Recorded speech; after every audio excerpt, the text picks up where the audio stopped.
நம்ம எல்லாருமே சிவனோட கழுத்து நீளமாக இருக்குது அப்படின்னு பார்த்துருப்போம். ஆனால் ஏன் அந்த நீல நிறம் வந்துச்சுன்னு தெரியுமா?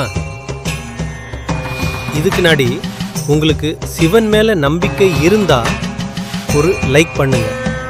ஐ லைக் சிவன்னு கமெண்ட்டில் சொல்லுங்கள். ஒரு நாள் தேவர்களும் அசுரர்களும் சேர்ந்து கடல் கடைந்தாங்க. அந்த கடல்ல இருந்து அமுதம் வரும்னு எதிர்பார்த்தாங்க. ஆனால் முதல் விஷயமா வந்தது உயிரை அழிக்கக்கூடிய விஷம்.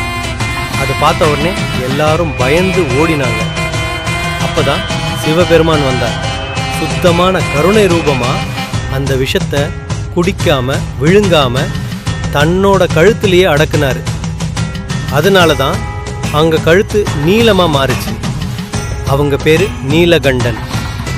உலகத்தை காப்பாத்துக்காக தன்னை உடம்ப ஒன்றும் நினைக்காம தன்னையே பலி கொடுத்தவன் சிவபெருமான்.